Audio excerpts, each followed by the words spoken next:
Salut, esprits curieux. Bienvenue dans ce voyage intellectuel. Vous êtes-vous déjà demandé pourquoi les histoires de super-héros ou les grandes sagas de fantasy nous captivent tant? La réponse est plus ancienne et plus profonde que vous ne l'imaginez, et elle se cache dans le premier grand récit de l'humanité. Un récit qui, sans que vous le sachiez, dirige encore une grande partie de votre vie. Aujourd'hui, nous n'allons pas parler de simples contes de fées, nous allons décoder le mythe, non pas comme un mensonge ou une fantaisie, mais comme le logiciel originel de la conscience humaine, la première tentative de notre espèce pour donner un sens à un univers chaotique et terrifiant. Préparez-vous à découvrir un langage que nous comprenons tous, même si nous avons oublié que nous le parlons. Réfléchissez-y un instant. Pourquoi différentes cultures, séparées par des océans et des millénaires, ont-elles raconté des histoires étonnamment similaires sur la création du monde, sur un grand déluge, ou sur un héros qui voyage aux enfers et en revient? Ce n'est pas une coïncidence. C'est la preuve que nous partageons une carte mentale, une structure narrative universelle. Avant de commencer, je voulais vous dire quelque chose sur les images que vous voyez. Pour donner vie à cette narration, j'ai utilisé des outils d'intelligence artificielle. Pensez-y donc comme à une toile, une façon d'illustrer les idées et l'ambiance de ce que je vous raconte. Elles ne seront pas toujours une représentation exacte ou littérale, mais un accompagnement visuel pour que vous laissiez libre cours à votre imagination avec moi. J'espère de tout cœur que vous apprécierez. Tout d'abord, éclaircissons ce qu'est un mythe. Dans notre culture, le mot mythe est souvent utilisé comme synonyme de mensonge. Mais pour les civilisations anciennes, le mythe était la vérité la plus profonde. C'était leur science, leur philosophie et leur religion, tout en un. C'était le seul outil qu'elles avaient pour répondre aux plus grandes questions, comme d'où nous venons et où nous allons. La première grande fonction du mythe est donc la fonction cosmologique. Elle vise à expliquer l'univers et notre place en son sein. Des mythes comme la Genèse hébraïque ou l'Enuma Elish babylonien racontent le passage du chaos à l'ordre. Ils nous disent comment le soleil, la lune, les étoiles et finalement l'humanité ont été créés. Ils donnaient un sentiment de cohérence à un monde qui semblait imprévisible. Imaginez ne pas savoir pourquoi il pleut ou pourquoi le soleil se lève chaque matin. Les mythes personnifiaient ces forces. Le soleil était un dieu dans un char de feu, la tempête était la fureur d'un autre. Ces histoires non seulement expliquaient les phénomènes naturels, mais les rendaient également compréhensibles et, dans une certaine mesure, gérables par le biais de rituels et d'offrandes. La deuxième fonction clé est la fonction sociale. Le mythe établit l'ordre moral et les règles d'une communauté.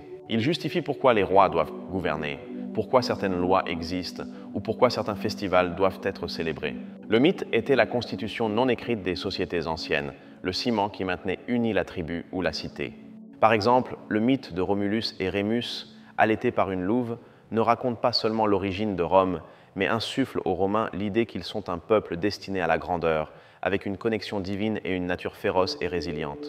Le mythe devient un outil puissant d'identité collective et de propagande politique. La troisième fonction, est peut-être la plus personnelle pour nous aujourd'hui, est la fonction psychologique. Les mythes nous fournissent une carte pour naviguer à travers les étapes de la vie. La naissance, le passage à l'âge adulte, le mariage, la vieillesse et la mort. Toutes ces transitions sont marquées par des histoires qui nous enseignent comment affronter les crises et trouver un sens à notre existence. Le célèbre mythologue Joseph Campbell a appelé ce schéma « le voyage du héros ».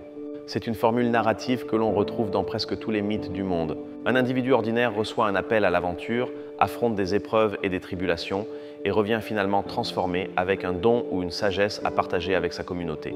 Ce schéma ne se trouve pas seulement dans les mythes anciens. Pensez à Luke Skywalker, Harry Potter ou Frodon Sake.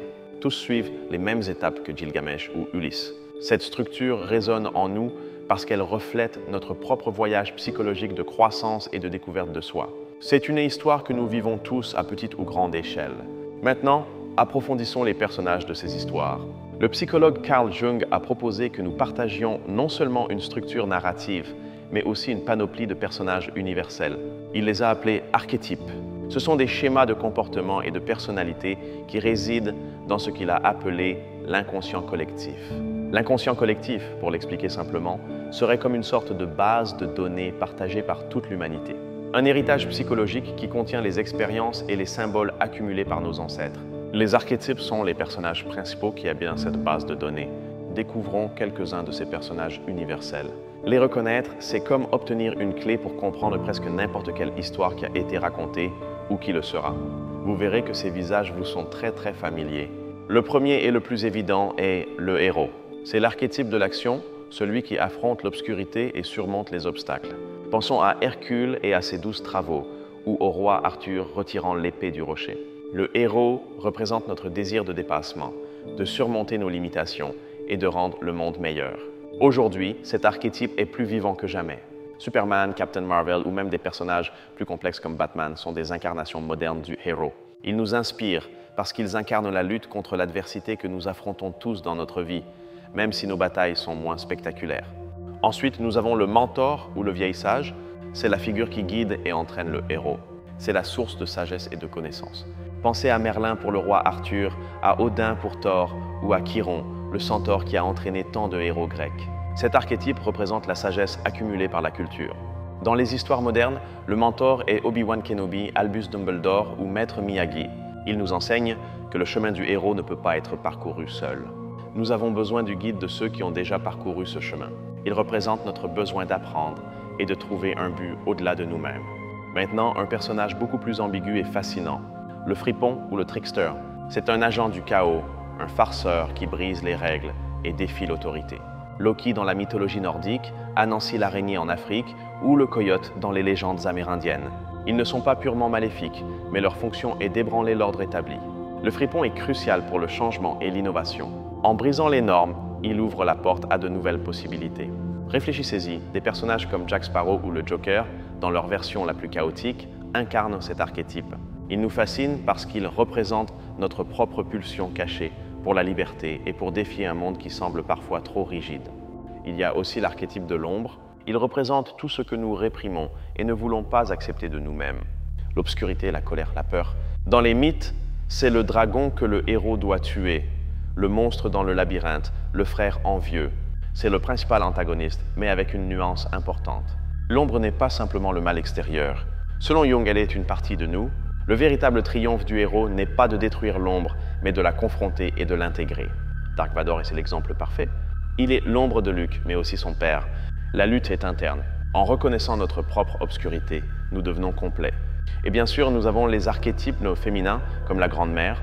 C'est le symbole de la nature, de la création, de la fertilité et de la subsistance. Gaïa en Grèce, la Pachamama dans les Andes ou Isis en Égypte. C'est l'origine de toute vie.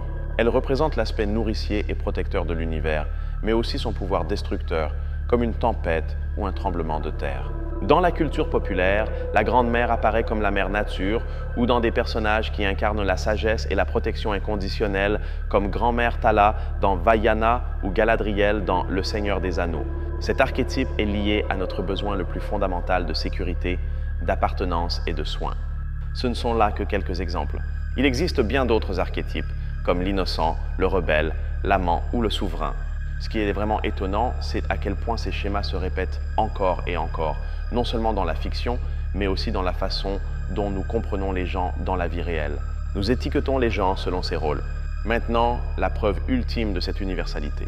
Voyons comment les mêmes histoires, avec les mêmes archétypes, sont apparues dans des cultures qui, en théorie, n'ont jamais eu de contact.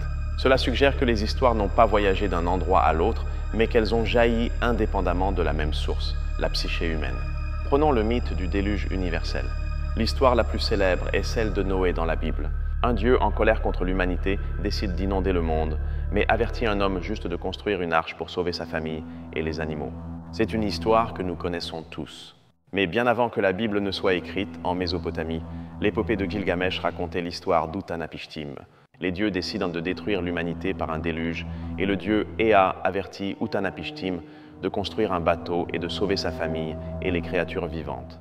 Les parallèles sont étonnants, et cela ne s'arrête pas là. Dans la mythologie hindoue, le sage Manu est averti par le dieu Vishnu, sous son avatar de poisson, d'une inondation imminente. Il lui ordonne de construire un grand bateau et de sauver les graines de toute vie. La même structure, le même message, sur un continent complètement différent. Même en Amérique, les mythes des Aztèques, des Mayas et d'autres cultures autochtones parlent de mondes antérieurs détruits par l'eau. Comment est-ce possible? L'explication la plus probable n'est pas un événement historique global, mais une résonance psychologique. L'eau comme symbole du chaos primordial et de la purification est un archétype en soi. Un autre exemple fascinant est le mythe de la création à partir du chaos. Dans la mythologie grecque, au début, il n'y avait que le chaos, un vide primordial. De lui surgirent Gaïa, la terre, Eros, l'amour, et d'autres entités primordiales qui commencèrent à donner forme à l'univers. L'ordre naît du néant informe. Dans l'Égypte ancienne, avant la création, il n'y avait qu'un océan sombre et infini appelé Noun. De ces eaux primordiales émergea la première colline de terre, et sur elle, le Dieu créateur Atum se manifesta et commença l'œuvre de la création. Encore une fois, la même idée, l'ordre émergent d'un chaos aqueux. Dans la mythologie nordique, au début, il existait un abîme vide appelé Ginnungagap, flanqué d'un monde de feu et d'un monde de glace. Lorsque le feu et la glace se rencontrèrent dans l'abîme, l'interaction donna naissance au premier être, le géant Ymir, dont le corps formerait le monde. Un schéma identique, avec des éléments différents, cette répétition globale de thèmes et de personnages n'est pas une simple curiosité littéraire. C'est une fenêtre sur la structure fondamentale de l'esprit humain. Elle nous dit que, malgré nos différences superficielles de langue et de culture, nous opérons tous avec le même logiciel narratif de base. Nous sommes, en essence, des animaux qui racontent des histoires pour survivre. Et nous arrivons ici au point le plus important, au tournant qui relie tout à vous, à l'instant même. Ces mythes ne sont pas seulement d'anciennes histoires de dieux et de monstres, ce sont des miroirs. C'est la façon dont notre esprit se comprend lui-même. Les luttes des dieux dans le ciel sont une dramatisation des luttes qui se déroulent au sein de notre propre psyché. Le voyage du héros n'est pas seulement pour Ulysse ou pour Katniss Everdeen, c'est votre voyage chaque fois que vous faites face à un nouveau défi. Quittez votre maison pour aller à l'université, commencer un nouveau travail, surmonter une maladie ou une rupture. Chacune de ces expériences suit, en son essence, le schéma mythique de l'appel, de l'épreuve et du retour transformé. Quand vous sentez que vous luttez contre vos démons intérieurs, vous participez au même combat archétypique que le héros qui lutte contre le dragon. Ce dragon peut être votre procrastination, votre anxiété, votre peur de l'échec. Le mythe vous donne un langage pour comprendre et affronter cette lutte interne, pour ne pas vous sentir seul dans cette lutte. Les dieux de la mythologie, avec leur passion, leur jalousie, leur colère et leur amour, ne sont rien d'autre que des projections des forces qui bouillonnent en nous. Zeus, avec son pouvoir et sa luxure, représente l'archétype du père dominant. Héra, avec sa jalousie, la lutte pour le statut et la protection du foyer. Ce sont des facettes de l'expérience humaine, élevées à une échelle cosmique. Comprendre cela est libérateur. Cela signifie que vos luttes personnelles ne sont pas seulement les vôtres. Elles font partie d'une histoire bien plus grande, l'histoire de l'humanité. Il y a une sagesse millénaire, codifiée dans ces mythes, qui peut vous guider. Il vous enseigne que le chaos précède la création, que la chute est nécessaire à la renaissance et que dans l'obscurité se trouvent les trésors. Alors la prochaine fois que vous verrez un film, lirez un livre ou même écouterez les nouvelles, essayez de regarder au-delà de la surface. Cherchez les archétypes. Qui est-ce le héros? Qui est-ce le mentor? Quelle est l'ombre? Vous verrez que ces modèles sont partout, des discours politiques aux publicités.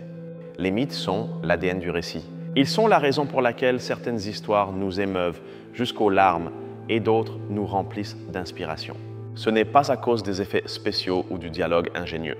C'est parce qu'ils touchent ces cordes profondes et anciennes en nous, nous reconnaissons à un niveau inconscient la vérité universelle qu'ils contiennent. Nous avons perdu contact avec nos mythes. Nous vivons à une époque qui privilégie la raison et la science, ce qui est fantastique. Mais en rejetant le mythe comme une simple superstition, nous avons perdu un langage puissant pour parler de l'âme, du but et du sens. Nous avons laissé un vide que nous essayons de combler avec d'autres choses. Le consumérisme, le culte de la célébrité, les idéologies politiques extrêmes. Beaucoup de ces choses fonctionnent comme des mythes de substitution. Elles essaient de nous donner un sentiment d'appartenance, une histoire à laquelle croire, un méchant à haïr et un paradis à atteindre. Mais ce sont souvent des mythes appauvris qui nous manipulent au lieu de nous libérer. Reconnecter avec les grands mythes universels est une façon de retrouver notre souveraineté psychologique. Ils nous fournissent des récits plus riches, plus profonds et plus humains pour comprendre notre place dans le monde. Ils nous rappellent que nous faisons partie de quelque chose de bien plus grand et ancien que les tendances passagères de notre époque. Pensons au mythe de Prométhée. Le titan qui vola le feu aux dieux pour le donner à l'humanité et fut puni pour cela. Ce n'est pas seulement une histoire sur l'origine du feu.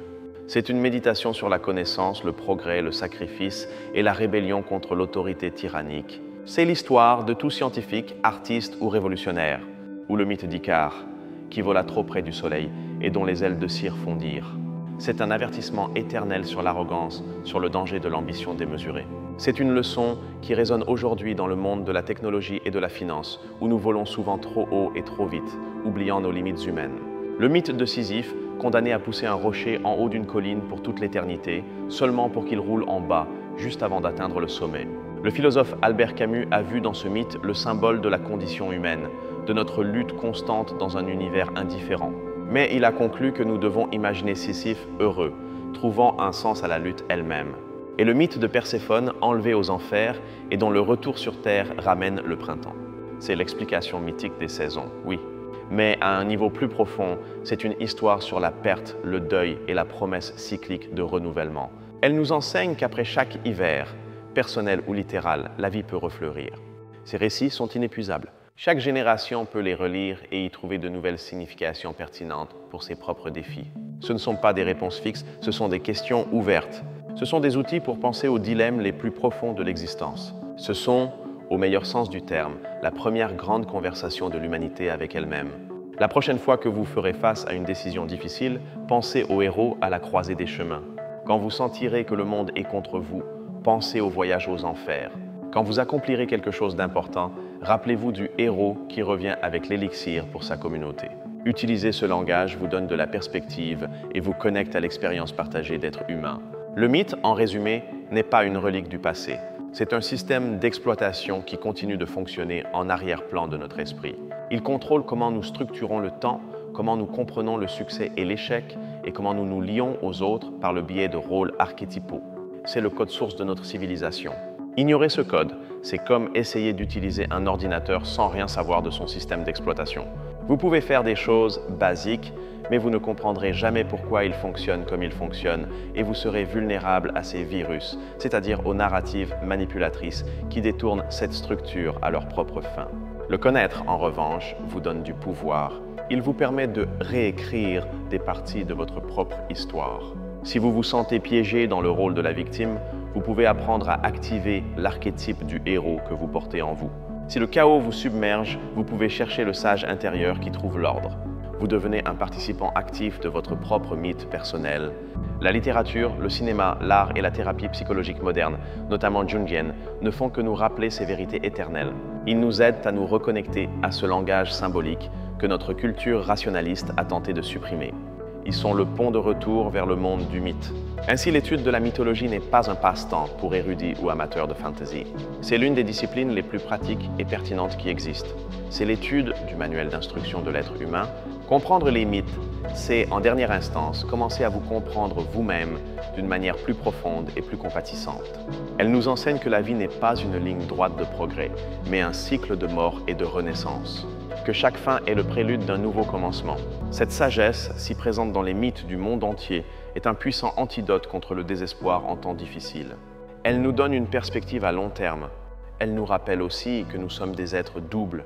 Nous contenons autant la lumière que l'obscurité, l'ordre et le chaos, le divin et le monstrueux. L'objectif n'est pas d'éliminer une partie, mais de les maintenir dans un équilibre dynamique. Les panthéons de Dieu, avec leurs alliances et leurs conflits, sont une carte de cette complexité interne. Alors, les mythes anciens dirigent-ils votre vie? Oui, mais pas comme un destin inévitable auquel vous êtes enchaîné. Ils le font comme la gravité, comme une force fondamentale qui façonne votre trajectoire. Vous pouvez lutter contre elle, ou vous pouvez apprendre à l'utiliser pour voler plus haut. Le choix vous appartient. La prochaine fois que vous sentirez une connexion profonde avec un personnage de fiction, demandez-vous quel archétype il active en vous. La prochaine fois que vous vous sentirez perdu, cherchez la carte dans les histoires que l'humanité s'est racontée depuis la nuit des temps. Le code est là, attendant d'être lu. Ce voyage à travers le mythe a à peine commencé. Nous avons effleuré la surface d'un univers de sagesse qui englobe toutes les cultures et toutes les époques. C'est un héritage qui nous appartient à tous, une hérédité que nous portons dans notre sang narratif. C'est l'histoire de qui nous sommes, racontée en 1000 langues différentes. Pensez-y, chaque culture a regardé le même ciel nocturne et a vu différentes figures, différents héros et monstres. Mais les histoires qu'elles ont racontées sur ces étoiles, les histoires d'amour, de trahison, de sacrifice et de bravoure, sont étonnamment les mêmes. Les étoiles sont la toile, mais la peinture vient du cœur humain. Dans le panthéon grec, les dieux sont imparfaits, presque trop humains. Leurs caprices et leurs passions tirent les ficelles du destin des mortels. Cela nous enseigne sur la nature arbitraire du pouvoir et sur la façon dont les failles des grands peuvent avoir des conséquences dévastatrices pour tous. En revanche, dans la mythologie égyptienne, le concept de Maat, l'ordre cosmique, la vérité et la justice est central. Les dieux et les pharaons ont la responsabilité de maintenir cet équilibre. C'est une vision du monde qui met l'accent sur la stabilité, l'ordre social et la responsabilité du dirigeant. La mythologie nordique, d'autre part, est imprégnée d'un sens du destin et d'une fin inévitable, le Ragnarök. Même les dieux ne sont pas immortels et doivent faire face à leur propre destruction. Cette vision du monde valorise le courage face à une défaite certaine, la gloire de lutter pour une cause perdue. C'est une mythologie pour un climat et une terre rude. Dans les mythologies de l'Inde, comme le Mahabharata ou le Ramayana, les concepts de dharma, devoir, ordre moral, et de karma, la loi de cause à effet, sont fondamentaux. Les histoires sont incroyablement complexes, explorant les nuances du bien et du mal et comment les actions d'un individu affectent le cosmos entier à travers de nombreuses vies. Au Japon, le shintoïsme présente un panthéon de kami, qui ne sont pas tant des dieux que des esprits qui habitent la nature, dans les arbres, les rochers, les rivières. C'est une vision du monde qui voit le sacré partout et promeut une profonde révérence pour le monde naturel. Le mythe et la nature sont inextricablement liés. Les histoires du temps du rêve des aborigènes australiens sont une carte littérale et spirituelle du territoire. Chaque colline, chaque point d'eau fut créé par des êtres ancestraux dans leur voyage. Le mythe est la géographie, et la géographie est le mythe. Chanter l'histoire d'un lieu est une façon de le naviguer et de le maintenir vivant. Et dans les Amériques, les mythologies mayas et aztèques nous parlent de cycles de création et de destruction, de dieux qui exigent des sacrifices pour maintenir le soleil en mouvement. C'est une vision du monde où l'existence est précaire et nécessite une intervention humaine pour maintenir l'ordre cosmique. Il y a une urgence et une dette de sang envers les dieux. Chacune de ces visions du monde est une réponse unique au même défi universel. Chaque culture a développé un mythe opératif qui lui a permis de survivre et de prospérer dans son environnement particulier. Le mythe est la stratégie de survie culturelle de notre espèce, exprimée sous forme d'histoire. Le fascinant est que, malgré ces différences, les archétypes sous-jacents demeurent. Toutes les cultures ont un héros qui surmonte l'adversité. Toutes sont un fripon qui brise les règles. Toutes ont une figure de la grande mère qui nourrit la vie. Les noms et les costumes changent, mais les rôles dans le grand drame humain sont les mêmes. Aujourd'hui, nous vivons dans un monde globalisé où tous ces mythes coexistent et se mélangent. Le cinéma hollywoodien emprunte des éléments au bouddhisme. L'anime japonais réinterprète la mythologie nordique. Nous sommes dans une ère de syncrétisme mythique, créant de nouvelles histoires à partir des fragments des anciennes. Ce processus peut être déroutant, mais il est aussi incroyablement enrichissant. Il nous donne accès à une bibliothèque de sagesse humaine sans précédent. Nous pouvons apprendre du courage stoïque des Nordiques, de la révérence pour la nature du shintoïsme et du sens complexe du devoir de l'hindouisme. Nous pouvons construire un mythe personnel plus riche et diversifié, parce qu'au final, c'est de cela qu'il s'agit, de trouver ou de créer une histoire qui donne un sens et un but à votre vie. Une histoire qui vous aide à être courageux quand vous avez peur, à être compatissant quand vous voulez être cruel, et à vous relever une fois de plus après être tombé. Les mythes sont la boîte à outils pour construire cette histoire. Ces récits ne sont pas seulement le point de départ de la littérature. Ils sont la base de tout. La philosophie a commencé comme une tentative de rationaliser le mythe. La science a commencé comme une tentative d'expliquer les mêmes phénomènes que le mythe personnifiait. Ils sont l'ancêtre commun de toutes nos formes de connaissances. Et voici le grand secret, l'idée la plus importante de toutes. Nous ne sommes pas de simples spectateurs de ces mythes. Nous en sommes les protagonistes. Chaque jour, nous prenons des décisions et relevons des défis qui nous placent dans un rôle archétypal. Vous êtes le héros de votre propre épopée et le monde est votre scène mythique. La question n'est pas si vous avez un mythe, mais quel est le mythe que vous vivez. Vivez-vous la tragédie de Sisyphe ayant l'impression que votre travail n'a pas de sens, ou la comédie du fripon défiant les conventions, ou le drame du héros luttant pour un objectif noble? Prendre conscience de votre mythe est le premier pas pour pouvoir le changer. Le pouvoir du mythe réside dans sa capacité à transformer la perception. Un obstacle cesse d'être un simple problème et devient une épreuve du dragon. Un mentor cesse d'être juste un bon professeur et devient votre Obi-Wan. Cela insuffle à la vie une couche de sens, de but et d'aventure que la routine quotidienne nous arrache souvent. Ne sous-estimez pas le pouvoir de l'histoire que vous vous racontez sur votre propre vie. Cette histoire détermine en grande partie votre réalité. Les mythes nous offrent les modèles les plus puissants et éprouvés par le temps pour construire une narrative qui nous permette non seulement de survivre, mais de prospérer. Par conséquent, la littérature universelle n'a pas commencé avec Homère ou avec la Bible par hasard. Elle a commencé avec le mythe parce que c'est la forme la plus fondamentale de la pensée humaine. C'est le langage de l'âme. Et tant que les humains continueront de naître, d'aimer, de lutter et de mourir, nous aurons besoin de ces histoires pour donner un sens à tout cela. En conclusion, les mythes sont bien plus que de simples contes. Ils sont l'écho de nos ancêtres, la carte de notre psyché et la boussole pour notre avenir. Ils sont la preuve que, malgré tout ce qui nous sépare, nous sommes unis par un fil invisible, le fil de l'histoire. Ils sont le code secret qui, une fois déchiffré, révèle le sens d'être humain. J'espère que ce voyage au fondement de la littérature et de la conscience vous aura paru aussi fascinant qu'à moi, qu'il vous aura donné une nouvelle lentille pour voir le monde et votre propre place en son sein. Les histoires que nous nous racontons sont l'outil le plus puissant que nous ayons. Utilisez-le sagement. Nous avons vu comment le mythe explique le cosmos, comment il organise la société et comment il guide l'individu. Nous avons démasqué les personnages archétypaux qui vivent dans nos histoires et dans notre esprit. Et nous avons prouvé que ces structures sont un phénomène global, une véritable littérature universelle. Le véritable héritage de ces premières œuvres littéraires ne se trouve pas dans les livres d'histoire, mais dans votre propre vie, dans les décisions que vous prenez, dans les peurs que vous affrontez et dans les rêves que vous poursuivez. Vous êtes le dernier maillon d'une chaîne de compteurs qui remonte à l'aube de l'humanité. Alors, la prochaine fois que vous aurez besoin d'inspiration, ne cherchez pas plus loin que ces histoires éternelles. Hercule, Anansi, Ishtar, Thor, ce sont vos ancêtres narratifs. Leur force, leur ingéniosité et leur résilience font partie de votre héritage. Réclamez-le. Rappelez-vous que vous n'êtes pas seul dans votre voyage.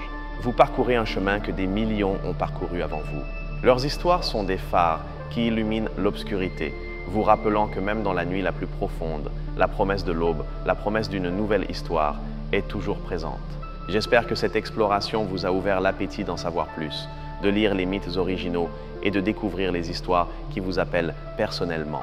Ce n'est que le début d'une aventure intellectuelle et personnelle bien plus grande. Un immense merci de m'avoir accompagné dans cette analyse profonde. Votre temps et votre curiosité sont le plus beau des cadeaux. Ce fut un véritable honneur de partager ces idées avec une communauté si intelligente et passionnée par la connaissance. Si vous avez aimé cette vidéo, s'il vous plaît, envisagez de vous abonner et d'activer la cloche pour ne pas manquer nos futurs voyages à travers les secrets de la littérature et de l'histoire. Votre soutien nous permet de continuer à créer du contenu comme celui-ci. Et maintenant, j'adorerais vous lire dans les commentaires. Quel est votre mythe préféré? Quel archétype résonne le plus en vous en ce moment de votre vie? Ou quel héros moderne, selon vous, incarne le mieux le voyage mythique? La conversation continue là-bas. À la prochaine, esprit curieux!